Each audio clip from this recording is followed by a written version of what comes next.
Hello and good morning. Um, so, this is part 8, the last part of this series. I might do an epilogue afterward. I'll probably do an epilogue afterward, actually. Um, so, when I got out of jail, um, after I was able to reacclimate and get back into my own routine and try to go back to business as usual, I found myself immediately, obviously, somewhat immediately anyway, trying to clear my name. Trying to share my story with basically anybody who would listen. Um, to my uh, early demise, I guess, I didn't realize that I was really doing some damage to myself. I didn't realize how vulnerable I was actually leaving myself in sharing, being so forward in sharing my experience. Um, I don't know if you guys remember that book, The Scarlet Letter, but that's what I was doing. I was actively, and I still probably till this day actively wear the Scarlet Letter. I've been branded a certain type of person, um, dangerous. I'll throw this word out there: aggressive. Um, I did, and still, like I said, just in different ways now. But I did so much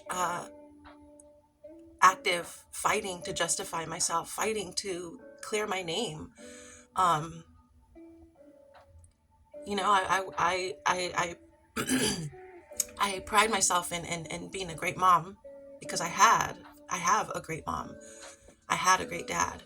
Um, I saw their relationship and how loving and loyal it was, and my only goal in my life was to have exactly what they had. Um, Once I had my first son, everything about my life changed. Uh, everything. I wasn't one of those people who thought she would ever have kids because it wasn't my thing. That changed. That immediately changed, and I, oh my goodness, I being a mom is the best thing I've ever done. Um, which makes all of this a little bit more difficult. Um, so I decided to put myself out there eventually and try to pursue a healthy relationship. Um, I was coming in with a handful of tools that I gained through AA, through being able to silence my mind just because of all the chaos in jail, just being able to channel certain feelings and emotions differently. Um, I didn't realize the person that I was getting into a relationship with was on a different plane, was on a different healing journey. Um, they had just recently got divorced. Um, we had discussed in previous years because I've known this person my entire life. This person was my first kiss, actually, when we were kids.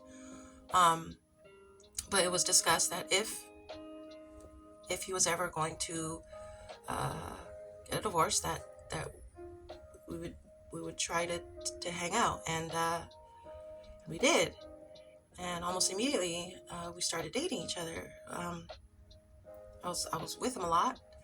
Um, I met a lot of his friends, a lot of good people that are actually still in my life today, which I'm very thankful for. Wise human beings, good people of God, um, very good people of God. Oh my goodness. So I think out of all of this failed estate, the best thing about it is I was able, is the friends we made along the way. Not to be a jerk. Um, yeah, but I mean, so we talked about the future. We talked about things that a serious couple that wants to actually build something talked about. Um, like I said, I don't know if I was just jumping the gun too quickly, I certainly wasn't healed. I'm still not. But I was healing, and like I said, I did have the proper tools, and I utilized them as much as I could. Um, as much as I was actively trying to use those tools, I was being manipulated into becoming this person that I was fighting so hard not to be. Um, I shared my story with him. I shared the things that trigger me because that's what I was told to do. Um, Yelling is a trigger for me. I can't do it. I can't do it. When I hear kids cry, that breaks me down. That's a huge one for me, actually. And like I said, men yelling. My father was a yeller. Um, that gets my blood boiling. And my reaction isn't to be scared. My reaction is to fight. Like, my reaction is to put on my defenses when somebody's yelling, especially now. Um, it seemed to fall on deaf ears. So, all that to say, none of it stood a chance. Um, of course, that being my fault, I made choices that I probably should not have made as far as reacting. I was working through that still. Um, the person I was when I was trying to pursue that relationship isn't the person that exists today, which is, again, a gift in itself. Um, it's probably the last relationship I'll probably ever pursue on purpose. Um, I don't know what the timeline is when it comes to healing. I'm an impatient person. I wish I could just wake up tomorrow and be really, really skinny and be completely healed. I like wish that, like, almost all the time. Actually, those are the two things I want to be. um, yeah, like I said, I don't know how much time it's going to take. Uh, so I'm just walking my beat. The world is my beat, and I am walking it. What choice do I have? Um, I'm happy. Like, I'm thankful. I'm grateful. Like, I do have a. I must be a crazy person. I must have lost it, because as shitty as things are for me in this moment, and if you know, you know.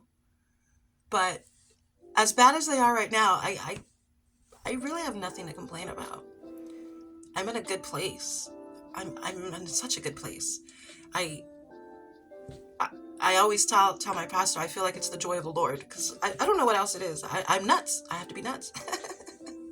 You know what I mean? I'm still you know I'm oh, I didn't tell you guys, I'm on probation. That was one of the ways I got off. They gave me 5 years of probation. I went to court recently, and they took a year off, so I will be off probation in a few months, if not sooner, because I have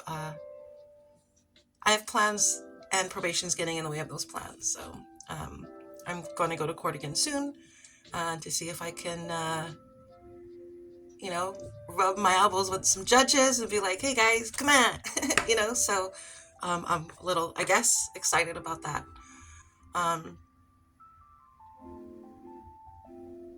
I know that I'm a little bit more cautious. Actually, I'm a hell of a lot more cautious.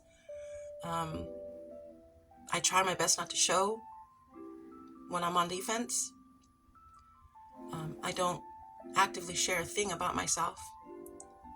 Um, when I've tried to date, I always get told, why are you so mysterious? Why are you so one word answers? And I don't know. What more do you want? You want more? You ask more. I don't know. I haven't worked that part out yet. I haven't worked the part out where I know how to talk to people, um, and either tolerate the uh, very obvious line. You can't lie to somebody you can't lie to an empath, and it seems the dating world is filled with liars and manipulators, and it's just so exhausting, and it's the same thing over and over. The dating world is Groundhog Day. Man, I feel sorry for anybody who's still like actively trying to do something about it. Like, I'll get lonely and I'll go out on a date, and it's okay, I guess. Uh, it's not really worth the energy right now. I think I'd much rather continue to heal um, without the part where I self sabotage. You know what I mean? And these are all me admitting my own faults. And how else do you grow from it if you can't openly express your vulnerability, if you can't openly express and take accountability? What is your purpose? Just to float around and act like you're perfect? I don't know. I don't know. But who's to say that I wouldn't be floating around acting like I was perfect had I not gone through what I went through? Um, I thought I was actually. I thought I was doing everything right. I did. I mean, on the outside looking in, that's exactly what it looked like. Uh, Single independent mom, taking care of 3 kids, no help outside of my mom. My mom helps me a lot. Um, yeah. So, I mean, it's just like I said. From the outside looking in, it looked good. From the inside looking out, now I get to see everything that I get to change. I get to have the opportunity to break patterns that I don't want to see. I have the opportunity to treat my daughter like a beautiful princess, like a queen, like my everything. I have the opportunity to rebuild my relationship with my sons. I have the opportunity to be honest with them. I've always been honest with them. We've always had pretty deep, heavy conversations because my kids are intelligent as hell. So it's very easy to talk to them. And again, I've never lied to them about anything. Uh, there's certain things that we probably talked about that we probably shouldn't have talked about because they're so little, like the meaning of life and death and like heavy stuff, because we watch Star Wars, and they ask questions, and I would always answer them, and I would always answer them honestly and as best as possible in ways that they would understand. So opportunity, if nothing else, if I have nothing else for the rest of my life, I will always have the opportunity to make things right. And that's what I'm doing now. Thank you guys for joining me and watching everything, judgment or not. And it doesn't feel like I haven't received any judgment, but thank you guys. Um, Pray for me and pray with me as I continue. Um, my sons still live with their dad and their stepmom, who is an amazing woman, a great stepmom. Uh, I know my oldest has a pretty good relationship with her, and I like that. I like that he has a mom that he can talk to every day about anything. I got lucky. I got lucky in that, as broken as the home was on this side, they have something over there on that side to look forward to. And I appreciate both of their parents so much for how they're raising my boys. Um, Now comes the hard part, getting them home, rebuilding. And I'm excited about it. And I'm just ready to move forward. Thanks again, you guys.